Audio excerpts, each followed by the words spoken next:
नमस्कार। इस वक्त हम पंजाब के पत्तो हीरा सिंह गांव में खड़े हैं जो मोगा ज़िले में है।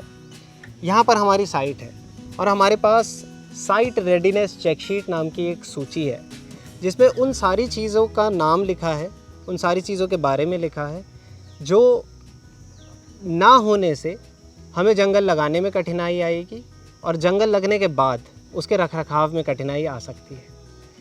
जंगल को उगने के लिए कुछ महत्वपूर्ण चीज़ों की ज़रूरत होती है, जैसे पानी, धूप, रखरखाव, जानवरों से उसकी हिफाजत। इन सारी चीज़ों की इस सूची का इस्तेमाल करके हम पहले ही इस बात का निश्चय कर लेंगे कि जंगल लगाने के दौरान कोई भी कठिनाई हमें ना आए। उससे पहले हम उन चीज़ों के बारे में लिखेंगे जिनकी जानकारी हमें इसलिए चाहिए कि हम पता लगा सकें हम किस इलाके में जाके जंगल का सर्वेक्षण करें। वह इलाका जो इस जगह के मौसम के अनुसार अनुकूल हो और यहाँ पर वो ही दरख्त पाए जाते रहे होंगे जो उस जंगल में पाए जाते रहे। सबसे पहले हम इस जगह का नाम अपने सूची में लिखेंगे। हम इस वक्त पत्तो हीरा सिंह में हैं जो मोगा ज़िले में है, पंजाब में। इस जगह के जीपीएस कोऑर्डिनेट्स हम अपने फ़ोन से पता लगाएंगे और लिख लेंगे। समुद्र तल से इस जगह की ऊंचाई का पता लगा के लिख लेंगे। इसके लिए हम कॉम्पस नाम की एक एप्लीकेशन अपने फ़ोन में इस्तेमाल कर सकते हैं। अगर ये जगह थोड़ी सी भी ढलान पर है तो वो ढलान किस दिशा में है उसका पता लगा के लिख लेंगे। उस ढलान का स्लोप क्या है, मतलब कितने एंगल पर वो झुकी हुई है, उसका पता लगा के लिख लेंगे। ये सारी जानकारी हमें अपने फ़ोन से ही मिल सकती है। अगर आसपास में कोई पानी का स्रोत है जैसे तालाब, नदी, समुद्र, तो उसके बारे में यहाँ पर लिख लेंगे। और इस पानी के स्रोत से हमारी जो साइट है इसकी दूरी कितनी है इसका भी पता हम लगा के लिख लेंगे। इन सब चीज़ों के लिए हम ज़्यादातर अपने फ़ोन का इस्तेमाल करते हैं। इस जगह पर सालाना कितनी बारिश होती है मिलीमीटर में, उसकी जानकारी भी हम इस शीट पर लिख लेंगे। सबसे पहली चीज़ जो हमें कंफर्म करनी है, जिसका हमें पता लगाना है कि सबसे ज़्यादा ज़रूरी चीज़ इस साइट पर जो मौजूद होनी चाहिए वो है सूर्य की रोशनी। कई बार किसी बिल्डिंग की वजह से या कभी किसी पुराने पेड़ की वजह से सूर्य का प्रकाश पूरी तरह से ज़मीन पर नहीं पहुंच पाता। हम लोग को इस चीज़ पर ध्यान देना है कि जहाँ पर भी हम जंगल लगा रहे हो वहाँ पे भरपूर सूर्य का प्रकाश आता हो। तो सनलाइट या सूर्य का प्रकाश हमारी साइट पर पूरी तरीके से आना चाहिए। दिन में कम से कम 8-10 घंटे तो भारत में आना ही चाहिए। अगर ऐसा नहीं है तो शायद ये सबसे अच्छी जगह नहीं है जंगल बनाने के लिए। हमारी साइट के नीचे कोई भी पाइप, तार या कोई भी ऐसी चीज़ नहीं होनी चाहिए जिसकी वजह से हमारे जंगल में कोई रुकावट पैदा हो। जंगल बनाने के दौरान हम अपनी मिट्टी को खोदते हैं। अगर इसके नीचे कोई तार या पाइप जा रहे होंगे तो उससे परेशानी हो सकती है।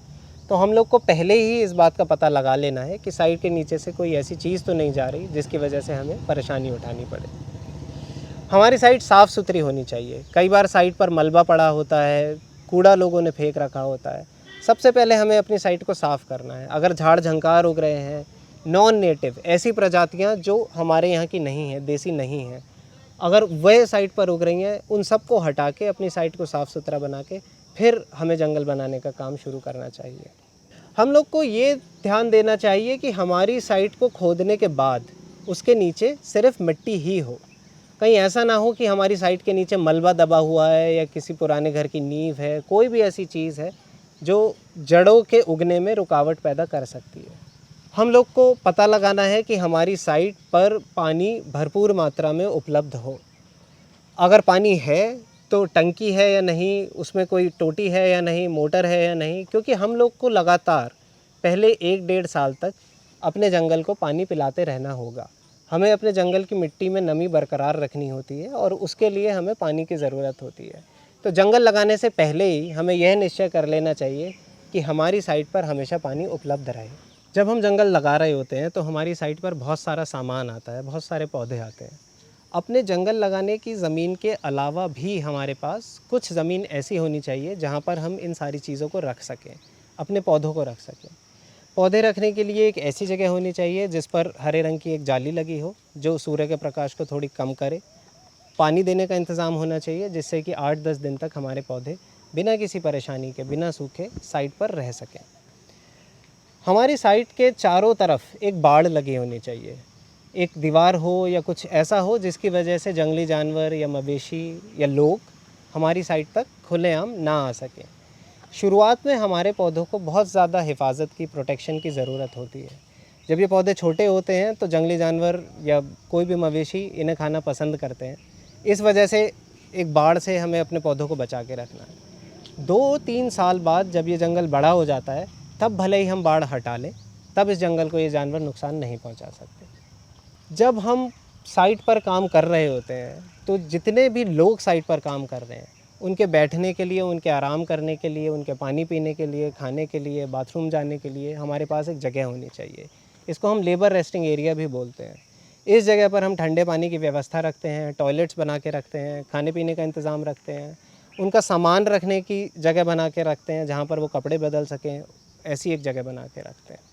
हमारी साइट पर एक साइट ऑफिस होना चाहिए, एक ऐसा भवन जिसमें हम अपनी साइट पे होने वाले काम की पूरी प्रोग्रेस दिखा सकें, क्या क्या काम हो रहा है, क्या क्या काम हो चुका है, कौन सी ऐसी चीज़ें हैं जो अभी करनी है उसकी सूची, इन सबको एक बोर्ड पर लगा के हम इस कमरे में रखते हैं। इस कमरे का इस्तेमाल हम साइट पर मीटिंग करने के लिए, कोई भी अगर हम लोग को बात करनी है, कोई आया है उसको प्रोजेक्ट के बारे में बताना है, इस सारी जानकारी को हम अपने साइट ऑफिस की दीवारों पर चिपका के रखते हैं। हमारे काम में आने वाले सारे औजार एक ऐसे कमरे में रखे होने चाहिए जिसमें शाम को हम ताला लगा के घर जा सकें। साइट पर आने वाले सारे टूल्स, सारे औजार, फावड़े, खुरपे, टेप या कोई भी ऐसा सामान जिसकी हमें रोज़मर्रा ज़रूरत पड़ती है, साइट पर ही छोड़ दिया जाता है और ऐसे इंसान की ज़िम्मेदारी में छोड़ दिया जाता है जो रोज़ाना साइट पर आता हो। फिर भले ही हमारी लेबर रोज़ाना बदलती रहे, हमारे काम में कोई रुकावट पैदा नहीं होती है। जंगल लगने के तुरंत बाद जंगल को रखरखाव की ज़रूरत पड़ती है। जो लोग इस रखरखाव को करने वाले हैं वो हमारी साइट पर पहले से ही मौजूद हों, इस चीज़ को हमें निश्चित कर लेना है। इसको हम मेंटेनेंस स्टाफ भी कहते हैं। यह मेंटेनेंस स्टाफ हमारा प्रोजेक्ट शुरू होने से पहले ही साइट पर मौजूद होना चाहिए। हम लोग को इस चीज़ पे ध्यान देना चाहिए कि जहाँ पर भी हम जंगल लगा रहे हों ऊपर से कुछ तार ना जाते हों। कई बार ऊपर से तार जाने की वजह से जब पेड़ बड़े हो जाते हैं उनकी कटाई छटाई करनी पड़ती है। इस बात को सुनिश्चित करने के लिए कि हमारा जंगल हमेशा प्राकृतिक रूप से बढ़ेगा बिना किसी काट छाँट के, हम लोग हमेशा इस चीज़ को निश्चित करें कि हमारी साइट के ऊपर से कोई भी बिजली के तार या किसी दूसरी सुविधा के तार ना जा रहे हैं। हमारी साइट पर पुराने पेड़ ना ही हों तो अच्छा है। पुराने पेड़ जहाँ पर लगे रहते हैं वहाँ पर सूर्य का प्रकाश पूरी तरह से ज़मीन पर नहीं पहुँच पाता। अगर ये पेड़ देसी पेड़ नहीं हैं तो इनको पूरी तरह निकाल देना चाहिए। और मान लीजिए देसी पेड़ खड़े हैं, ऐसे पेड़ जिनको हम अपने जंगल में लगा भी रहे हैं, तो हमें हो सकता है शुरुआत में इनकी थोड़ी सी कटाई छटाई करनी पड़े जिससे सूर्य का प्रकाश पूरी तरह से ज़मीन पे पहुंच पाए। काम शुरू करने से पहले हमें इस बात की तसल्ली कर लेनी चाहिए कि हमारी साइट से मेन रोड तक एक सड़क ऐसी हो जिसके द्वारा जिन मशीनों से हमें ज़मीन की खुदाई करनी है वो मशीनें हमारी साइट तक आराम से पहुंच सके। जो सामान हमारी साइट तक आएगा वो शायद बड़े ट्रकों में आए, तो एक ऐसी सड़क होनी चाहिए जिससे ये ट्रक साइट तक आराम से पहुंच सके। इस सूची के इस्तेमाल से हमें पता चल जाता है कि हमारी साइट पे क्या क्या कमियां हैं। जो भी कमियां साइट पर होती हैं उनको दूर करने के लिए जो जो काम हमें करना होता है उन सारे कामों को हम इस ओपन इश्यूज़ शीट में लिख लेते हैं और एक तारीख दे देते हैं। किसी की रिस्पॉन्सिबिलिटी, किसी को इसकी ज़िम्मेदारी सौंप दी जाती है जिससे कि हम यह निश्चित कर सकें कि अपनी साइट पर काम शुरू करने से पहले हम इन सारी परेशानियों का निवारण कर चुके हों और आसानी से अपना प्रोजेक्ट शुरू कर सकें, आसानी से अपने प्रोजेक्ट का रखरखाव कर सकें। तो आइए आज इस सूची का इस्तेमाल करके पता लगाते हैं कि पत्तो हीरा सिंह गाँव में हमारी ये साइट जंगल लगाने के लिए तैयार है या नहीं। धन्यवाद।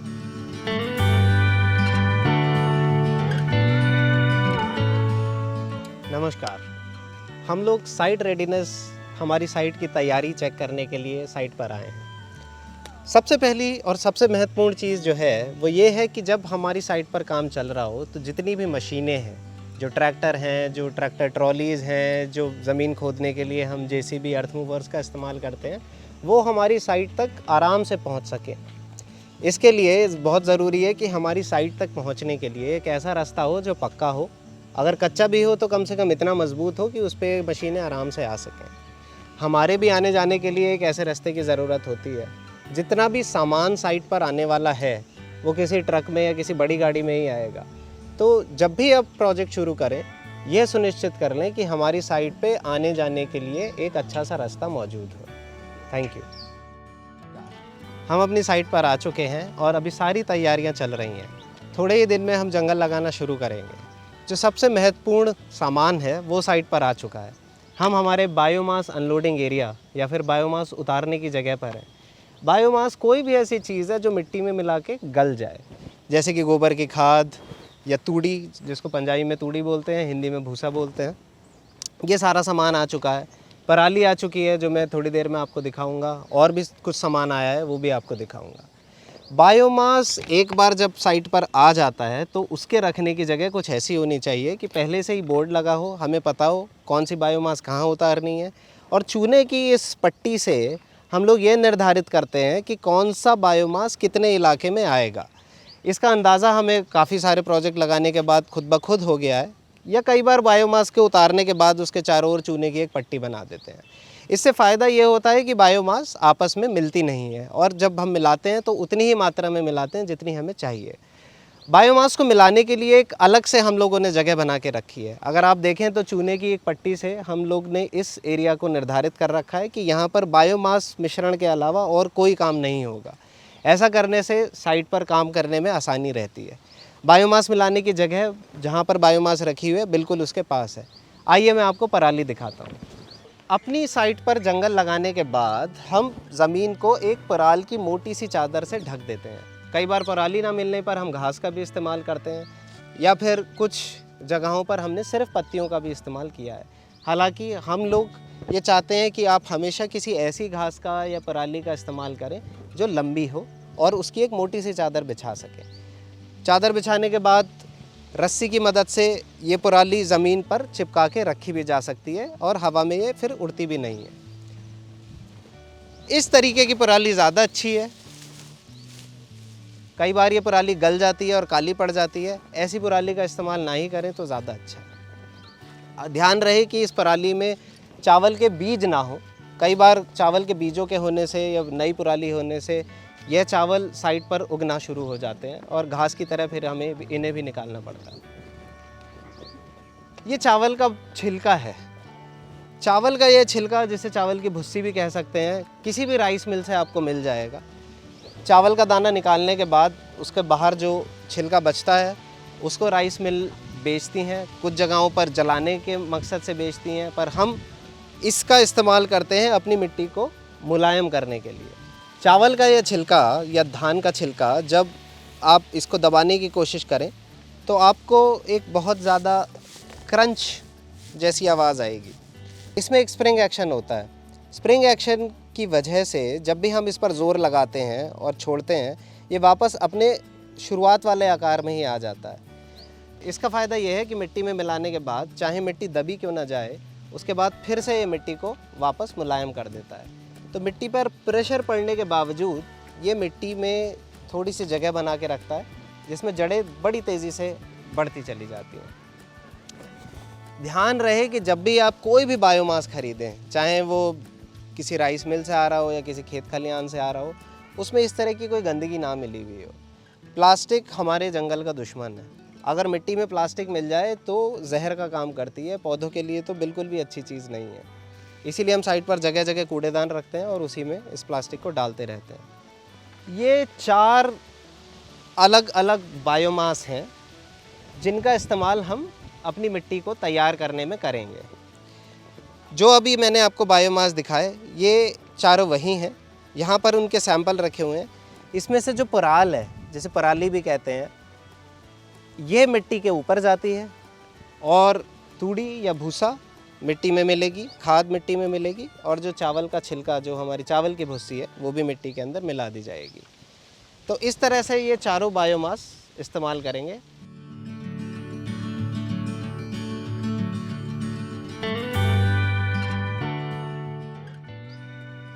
अब हम हमारी साइट की पौधशाला पर आ गए हैं। यहाँ पर 31 प्रजातियों के पौधे रखे हुए हैं जिनको हम लगाने वाले हैं। हमारी साइट की पौधशाला अपने आप में एक छोटा सा सिस्टम है। यहाँ पर अगर आप देखें तो कूड़ा पात्र रखा है जो सिर्फ पौधशाला के लिए है। बहुत सारा प्लास्टिक इन पौधों के साथ आता है। ये पौधे ज़्यादातर थैलियों में आते हैं, कई बार ये थैलियाँ फट जाती हैं।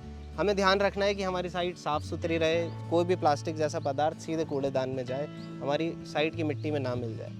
हर एक पौधे के लिए एक एक बोर्ड लगा है, इस तख्ती पे उसका नाम लिखा है।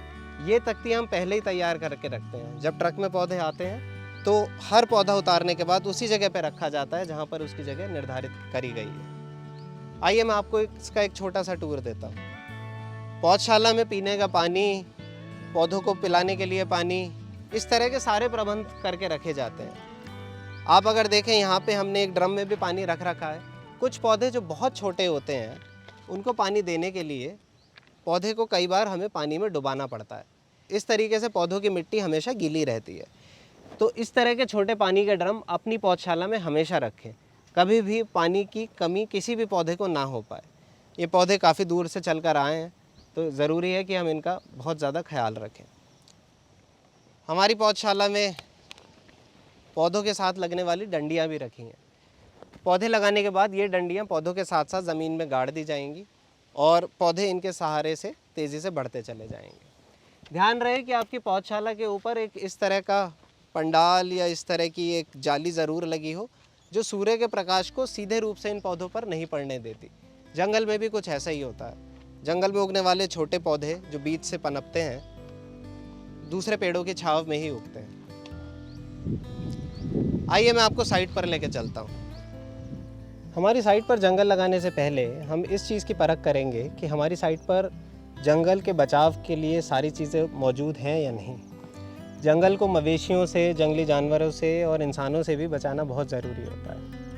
हम जहाँ पर भी जंगल लगाते हैं उसको लगाने से पहले ये सुनिश्चित कर लेते हैं कि हमारे जंगल पे एक इस तरह की दीवार, बाउंड्री वॉल या जाली की एक दीवार या फिर तारों से खिंची हुई एक बाड़ या फिर प्राकृतिक बाड़ ही क्यों ना हो, पर कुछ ना कुछ ऐसे सुरक्षा के इंतज़ाम होने चाहिए जिससे कोई सीधे सीधे हमारी साइट तक पहुंच ना पाए। साइट पर आने के लिए हमारे पास एक गेट होना चाहिए, एक रास्ता होना चाहिए और कोशिश ये करनी चाहिए कि जो भी जंगल पर आए, चाहे वो जंगल पे काम करने वाले लोग हों, जंगल को देखने आने वाले लोग हों, वो एक ही रास्ते से आएँ और सिर्फ उसी का इस्तेमाल करें। ऐसा करने से हमारा जंगल साफ़ सुथरा भी रहता है, हमारे जंगल में अनावश्यक कोई आके बैठता नहीं और कोई उसको नुकसान पहुंचाने वाली चीज़ें जंगल तक नहीं पहुंच पाती। ऐसी एक नुकसान पहुंचाने वाली चीज़ है उन पेड़ों की प्रजातियां जो देसी नहीं हैं। मेरे पीछे एक गुलमोहर का वृक्ष है जिसकी छांव हमारे जंगल पर भी पड़ती है। गुलमोहर नाम से तो ऐसा लगता है जैसे भारत का ही देशी वृक्ष हो, पर यह है नहीं। ये बाहर से आई हुई एक प्रजाति है जिसको हमें पूरी तरीके से निकाल देना चाहिए। ऐसे वृक्षों का हमारे देसी वृक्षों से कोई मेल नहीं है। कई बार गलती से जंगल में हमारे कुछ लोगों ने इन पेड़ों को भी लगा दिया है और देखा ये गया कि गुलमोहर के ये पेड़ इतने बड़े हो जाते हैं और इस तरीके से पूरे जंगल को डोमिनेट करते हैं कि अपने आसपास के सारे पौधों को मार देते हैं। तो इस तरीके के पेड़ जंगलों को बहुत ज़्यादा नुकसान पहुंचाते हैं, हमारे लगाए हुए जंगलों को भी बहुत ज़्यादा नुकसान पहुंचाते हैं। अगर गुलमोहर की जगह यहाँ पर कोई देसी पेड़ होता तो हम उसकी डालियों को काट देते और ये सुनिश्चित कर लेते कि जंगल में धूप पूरी तरह से गिर रही है और पहले से लगा हुआ पेड़ धूप को रोक नहीं रहा। हालांकि क्योंकि ये गुलमोहर का पेड़ है तो हम इसे पूरी तरह से उखाड़ देंगे। इस तरह के विदेशी पेड़ जब हमारे जंगल के आसपास लगे होते हैं तो इनसे गिरने वाले बीज भी हमारे जंगल में पनपने लगते हैं और जंगल को नुकसान पहुँचाते हैं। तो ये सुनिश्चित कर लेना चाहिए कि हमारे जंगल के आसपास सीबबूल, यूकलिप्टस, गुलमोहर, विलायती कीकर ऐसे कोई भी विदेशी पेड़ ना हो, क्योंकि आज नहीं पर 3, 4, 5 साल बाद इनसे गिरे हुए बीज हमारे जंगलों को डोमिनेट कर सकते हैं, उन्हें काफ़ी बड़ी मात्रा में नुकसान पहुंचा सकते हैं। इन पेड़ों को हमें अपने जंगलों के आसपास नहीं रहने देना चाहिए और भी कहीं पर अगर ये पेड़ आपको उगते हुए दिखें तो कोशिश ये करें कि इन्हें हटाकर वहाँ पर देसी पेड़ लगा दिए जाएं। हमारी साइट पर यूँ तो सारे के सारे औजार एक कमरे में रखे रहते हैं जिस पर शाम को हम ताला लगा के चले जाते हैं, पर रोज़ सुबह काम शुरू करने से पहले ये सारे औजार कमरे से निकाले जाते हैं और साइट पर कुछ इस तरीके से रख दिए जाते हैं कि हमको हमेशा पता रहता है कौन सा औजार कहाँ रखा है। जब हम औजार लेके आते हैं तो ये तख्तियाँ पहले से ही लगी होती हैं जिस पर उस औजार का नाम लिखा होता है, और उसके साथ साथ हम इन सारे औजारों को सजाते चले जाते हैं।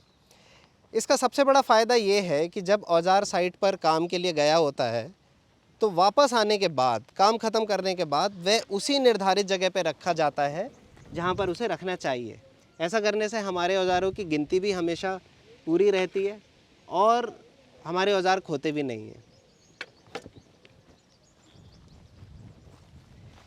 अपने काम में हम खुरपे, फावड़े, पंजे, तसले, बाल्टियाँ, इस तरह के औजारों का इस्तेमाल करते हैं। जीवामृत के लिए हम लोग इस तरह के ड्रम का इस्तेमाल करते हैं। जूट की रस्सी, नापने के लिए फीता, चश्मे, दस्ताने, हर छोटी से छोटी चीज़ आपको एक ही इलाके में मिल जाती है।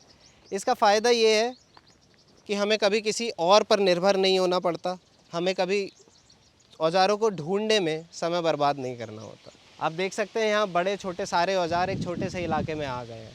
एक नियम के अनुसार हम साइट पर कभी भी अपना कोई औजार नहीं छोड़ते। जब साइट पर काम ख़त्म हो जाता है तो हम वापस औजारों को इसी जगह पर लाकर रख देते हैं। आइए मैं आपको अपनी साइट दिखाता हूँ। किसी भी साइट पर काम शुरू करने से पहले हम उसका डिज़ाइन एक चूने की पट्टी से निर्धारित कर देते हैं। साइट पर आप कभी भी आएँ तो आपको इस चूने की मार्किंग से हमेशा पता चलेगा कि जंगल कहाँ से शुरू होता है, कहाँ ख़त्म होता है। हम अपने जंगल को छोटे छोटे माउंट्स में तोड़ देते हैं। आमतौर पर एक माउंट या एक बेड 100 वर्ग मीटर का होता है। ऐसे ही एक 100 वर्ग मीटर के माउंट के पास में मैं खड़ा हूँ। इसका नाम माउंट नंबर 4 है।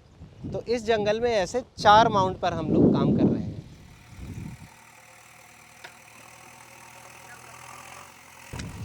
किसी भी साइट पर अच्छे से काम करने के लिए हमें एक मीटिंग करने की ज़रूरत होती है, और जितना भी डॉक्यूमेंटेशन का काम है, जो कागज़ हम तैयार करते हैं, जो भी तैयारी वाली चीज़ें हैं, वो सारी इस साइट ऑफिस में बैठकर करी जाती हैं। हमारी कोशिश ये रहती है कि हर बड़े से बड़े और छोटे से छोटे प्रोजेक्ट में एक शुरुआत में ही साइट ऑफिस लगा लिया जाए। साइट ऑफिस या हमारा जो छोटा सा कार्यालय है, इसमें प्रिंटर, पेपर, सारे छोटे मोटे tools, walkie talkie, internet connection, बिजली का कनेक्शन, बैठ के काम करने के लिए मेज़ कुर्सियाँ, ये सारी चीज़ें तो रहती ही हैं। साथ में एक ऐसा बोर्ड भी रहता है जिस पर हम साइट पर जो परेशानियां आ सकती हैं उनकी लिस्ट बना के रखते हैं। जो भी परेशानियां हमें काम करने के दौरान आती हैं उनकी एक लिस्ट बना के रखते हैं। रोज़ सुबह और शाम 2 मीटिंग करते हैं और उसमें इन सारे मुद्दों के निवारण की एक मीटिंग करी जाती है। साइट के इस कार्यालय में आपके बैठने की जगह होनी चाहिए, साथ में पीने का पानी होना चाहिए, कुर्सियाँ, मेज़ होनी चाहिए। एक ऐसा इलाका भी होना चाहिए जहाँ पर आप खाना खा सकें। आइए मैं आपको सबसे महत्वपूर्ण जगह दिखाता हूँ। किसी भी साइट पर अच्छे से काम करने के लिए जो लोग उस साइट पर काम कर रहे हैं, चाहे वो मैनेजमेंट का काम कर रहे हैं या लेबर का काम कर रहे हैं, उनके आराम के लिए एक जगह बनी होनी ज़रूरी है। ये जो जगह है इसको बोला जाता है लेबर रेस्टिंग एरिया, या फिर सिर्फ आराम करने की जगह। इस आराम करने की जगह पर कुछ बुनियादी चीज़ें हैं, जैसे कि बैठने की जगह, लेट कर आराम करने के लिए खाट, बैठ के आराम करने के लिए पेड़ की छांव, पीने का पानी, और हो सके तो 2-4 चद्दरें जिस पर आप बैठ के चाहे ज़मीन पे बैठें या फिर खाट पे बैठें, अच्छे से खाना खा सकें, सो सकें, आराम कर सकें। जंगल बनाने के इस पूरे के पूरे काम में हमारी कोशिश ये रहती है कि सारे लोग जो इस प्रोजेक्ट में जुड़े हुए हैं वो जंगल बनाने वाले इलाके के आसपास ही रहें, चाहे वो ऑफिस का काम करते हों या लेबर का काम करते हों या नर्सरी की देखभाल करते हों। एक छोटे से इलाके में सारा सामान, सारे पौधे, ऑफिस का काम, आराम करने की जगह जब आसपास होती हैं तो साइट पर काम करना आसान हो जाता है, समय भी बचता है और सारी चीज़ें बड़े आराम से होती चली जाती हैं। हम लोग के साइट टूर पे हम लोग के साथ जुड़ने के लिए आपका बहुत बहुत धन्यवाद। Thank you.